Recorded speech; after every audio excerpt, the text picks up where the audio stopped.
Inside खबरों के लिए सब्सक्राइब करें फ्लेम मीडिया और उसके बाद बेल आइकन को प्रेस करें ताकि सबसे पहले आपको मिले एक्सक्लूसिव खबरें।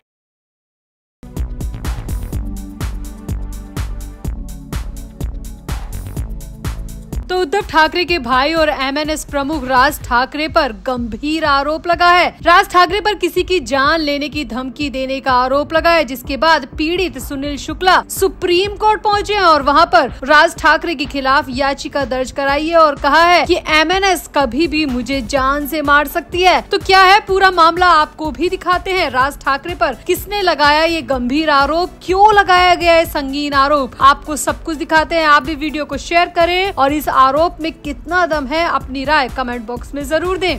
तो उत्तर भारतीय विकास सेना के अध्यक्ष सुनील शुक्ला ने राज ठाकरे की अगुवाई वाली एमएनएस पर गंभीर आरोप मढ़े हैं। सुनील शुक्ला ने आरोप लगाया है कि उन्हें मनसे कार्यकर्ताओं की तरफ से लगातार धमकाया जा रहा है। सुनील शुक्ला ने ये भी मांग की है कि उन्हें पुलिस सुरक्षा मुहैया कराई जाए। सुनील शुक्ला ने एमएनएस प्रमुख राज ठाकरे के खिलाफ सुप्रीम कोर्ट में याचिका दायर की है और महाराष्ट्र में एमएनएस की ओर से उत्तर भारतीयों को परेशान करने का आरोप भी लगाया है। इसीलिए सुनील शुक्ला ने याचिका दायर कर मांग की है कि मनसे पार्टी की मान्यता को रद्द किया जाए और राज ठाकरे को जेल के पीछे डाला जाए, क्योंकि वो और उनके कार्यकर्ता हमें धमका रहे हैं, हमें जान से मारने की धमकियां दे रहे हैं। महाराष्ट्र टाइम्स की रिपोर्ट के मुताबिक सुनील शुक्ला ने कहा है कि मुझे अभी तक कोई सुरक्षा नहीं मिली। मैं मनसे कार्यकर्ताओं से भी बात कर रहा हूँ, मुझे कोई सुरक्षा नहीं मिली है। महाराष्ट्र सरकार कोई सुरक्षा नहीं देना चाहती, वे विवाद चाहते हैं। वे चाहते हैं कि एक हिंदू दूसरे हिंदू से विवाद करे। मुझे इन लोगों की तरफ से लगातार धमकाया जा रहा है। जब से मैं राज ठाकरे के खिलाफ सुप्रीम कोर्ट गया हूँ तब से मुझे लगातार धमकाया जा रहा है। मेरे परिवार को धमकाया जा रहा है, मेरे आसपास के सभी लोगों को जान से मारने की धमकी दी जा रही है और ये धमकी देने वाले कोई और नहीं बल्कि राज ठाकरे की पार्टी के कार्यकर्ता है। मैं राज ठाकरे से भी अपनी सुरक्षा की मांग करता हूँ और गुजारिश करता हूँ कि वो अपने कार्यकर्ताओं को समझाए कि किसी की जान लेना कोई समाधान नहीं है। अगर मैं गलत हूँ तो आप सुप्रीम कोर्ट में मेरी याचिका का जवाब दे और मुझे गलत साबित कर दे।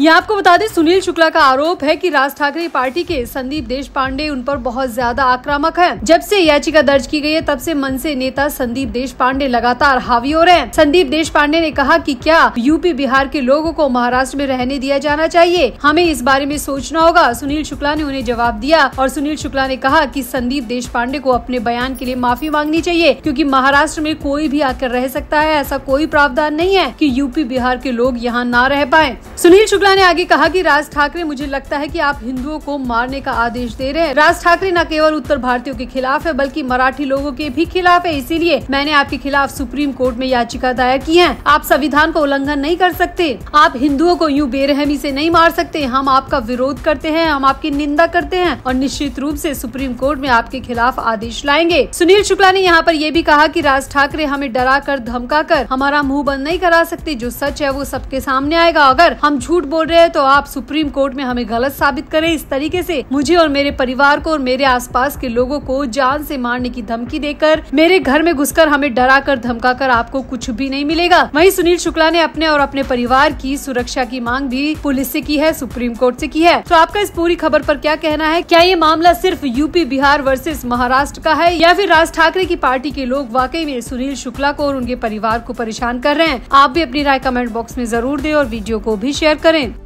तो संजय राउत इन दिनों मीडिया से थोड़ा दूरी ही बनाकर रखे हुए हैं। पिछले दिनों पीएम मोदी पर जो भी उल जुलूल टिप्पणी की थी उसके बाद पार्टी ने उनकी लगाम कस दी थी और कहा था कि मीडिया से थोड़ा दूरी रहे। तो बहुत दिनों के बाद में संजय राउत मीडिया के सामने आए तो वही हुआ जिसका उद्धव ठाकरे को और उद्धव ठाकरे की पार्टी को डर था। दरअसल संजय राउत से मीडिया कर्मियों ने पहले वक्फ विधेयक को लेकर सवाल किया, जिस पर संजय राउत ने कहा कि हमने हमारा काम कर दिया है। संसद के दोनों सदनों में जो बोलना था वो बोल दिया है। हमारे लिए फाइल अब बंद हो गई है, हम सुप्रीम कोर्ट नहीं जाएंगे। संजय राउत ने कहा कि ये विधेयक मुस्लिम हितों की रक्षा की खातिर नहीं लाया गया बल्कि ये एक बिजनेस के जैसा कदम है। सरकार का ध्यान मुसलमानों के कल्याण के बजाय बेशकीमती संपत्तियों और भूमि को अधिग्रहण करने पर है। इसकी अनुमानित कीमत लगभग 2 लाख करोड़ रुपए है। संजय राउत ने यहाँ पर कहा कि ऐसे बिल व्यापार या व्यवसाय से कम नहीं है। सरकार मुसलमानों की रक्षा करने का दावा कर रही है मगर वास्तव में सरकार की रुचि 2 लाख लाख करोड़ रुपए की संपत्तियों पर और जमीन पर है। अब संजय राउत ने वक्फ विल पर तो अपनी राय दे दी। इसके बाद मीडिया ने उनसे